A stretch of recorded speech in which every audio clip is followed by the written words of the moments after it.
Já estamos de volta com o terceiro bloco do Gazeta Entrevista. E eu lembro que o Gazeta Entrevista é um oferecimento de Verágua. Olha, quando você for comprar água mineral, a água que você vai levar para a sua família, escolha Verágua. É a água produzida no Acre com o mais rigoroso padrão de qualidade, por isso eu recomendo Verágua.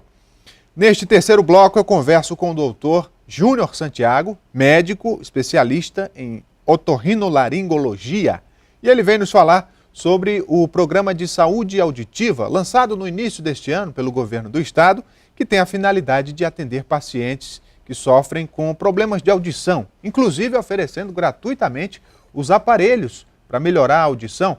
O doutor Júnior vai nos falar sobre isso e sobre outras questões da saúde auditiva. Boa noite, doutor Júnior. Boa noite, Rogério. Seja bem-vindo.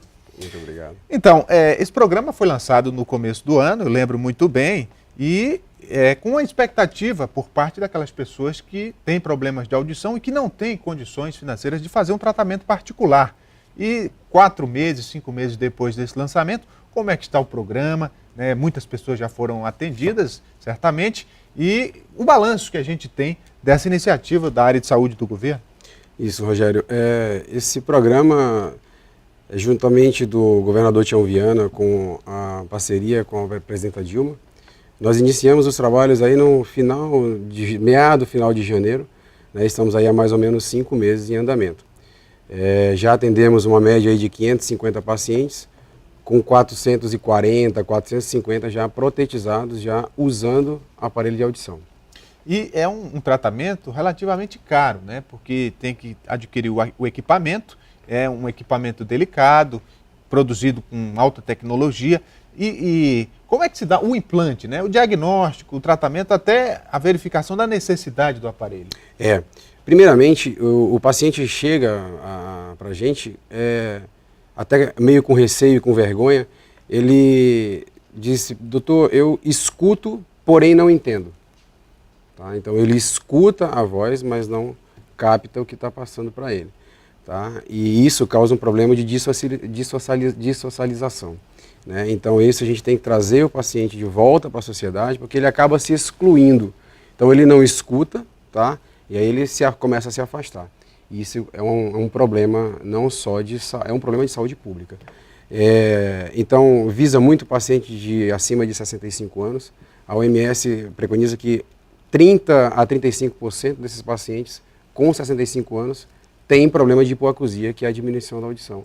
Agora, doutor, há também aquele problema que a pessoa já nasce com ele, né? São aqueles surdos de nascença, sim, que a gente chama. Não sei qual o termo técnico apropriado. Mas há também tratamento para esse tipo de deficiência? Também tem. Isso aí também está, a gente preocupado com tudo isso também está no programa.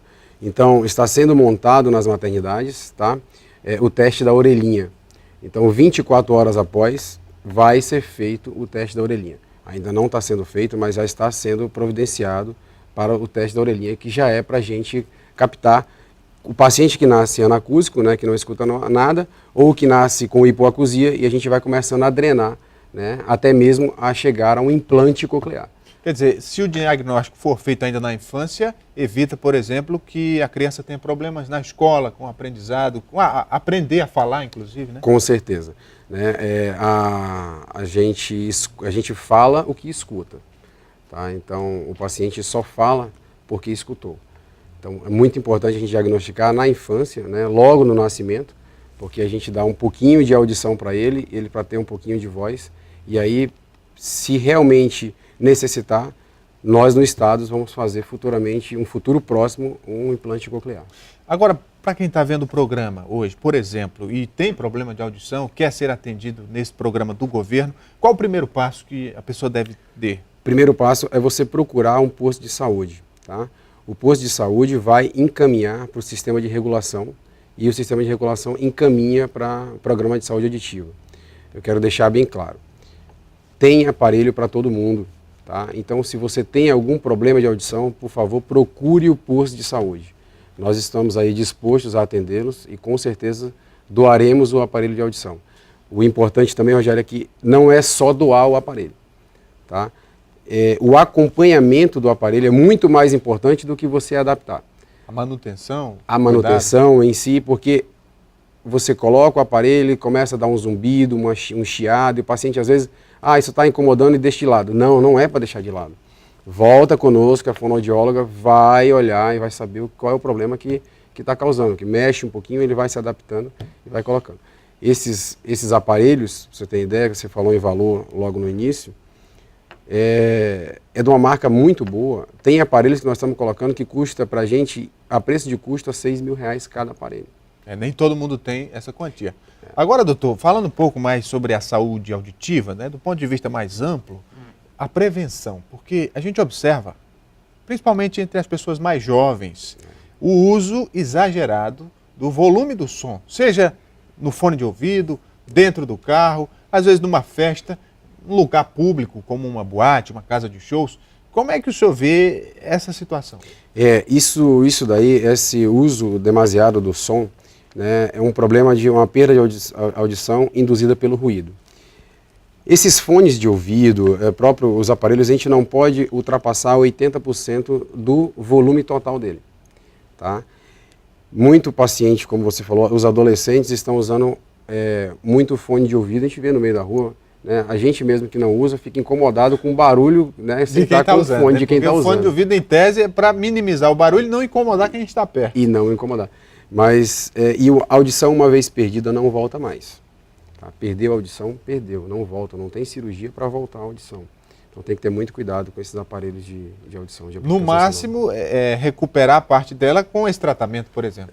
Aí isso que seria a perda de audição induzida por ruído, que no passado, hoje, que é uma patologia do idoso, tá? No futuro próximo é uma patologia do adolescente. Entendo perfeitamente porque não está tendo esse cuidado, essa prevenção, né? E principalmente cabe aos pais, né, no caso, orientar os filhos. Agora, do ponto de vista técnico, né, as organizações que regulam essa questão da saúde auditiva, elas fazem algum tipo de observação, recomendação para, por exemplo, um fabricante de aparelho sonoro? Tem. No próprio, se você pegar todos os aparelhos, ele tem uma etiqueta do Inmetro e ele fala o total, o volume que você pode escutar. O problema é que os adolescentes e os jovens não estão obedecendo isso aí, às vezes nem lê, né? É verdade, o adolescente geralmente não tem muito interesse por questões que futuramente podem inclusive prejudicá-lo. Agora, o senhor como especialista nessa área, né, é uma especialidade rara, né? Dependendo da cidade, da região que nós estamos. Aqui no Acre, como é que é o atendimento nessa área? São muitos profissionais? Hoje nós estamos aí, se eu não me engano, com 6 ou 7 profissionais em otorrinolaringologia. Eu acho que o Estado está muito bem servido, tá? Tem profissionais excelentes e eu acho que está sendo... E porque também a otorrinolaringologia, ela abrange boa parte da face, né? Não é só o ouvido. Queria que o senhor falasse um pouco mais. O otorrino ele envolve tanto ouvido, nariz e garganta, né? Então as patologias vinculadas ao ouvido, nariz e gargantas conosco, com a otorrinolaringologia, até mesmo da fala. E agora para aquela mãe que tem uma criança pequena, que tem muito problema de garganta, às vezes incomoda o ouvido, né? Essa mudança de tempo, como é que o senhor vê a questão climática, os cuidados básicos com a saúde da criança? Principalmente, a gente vive num clima muito úmido, né? Então, ter muito cuidado. Nosso estado não tem como nós não usarmos o ar-condicionado. Então, se for para o ar-condicionado, fica no ar-condicionado, não fica mudando de temperatura. Nessa mudança brusca de temperatura, com certeza a imunidade vai baixar e aí virão as certas patologias. Vai vir o resfriado, vai vir a amidalite, né, a própria adenoidite, o ronco, a respiração oral. Então tem que evitar essas mudanças de temperatura. Acabei fazendo uma consulta aqui com o doutor Júnior Santiago. Muito obrigado, doutor. Rogério, muito obrigado. Isso aí, muito obrigado mais uma vez. O Gazeta Entrevista de hoje fica por aqui, agradecendo a sua audiência. Para você uma ótima noite, um forte abraço, fique com Deus, até amanhã.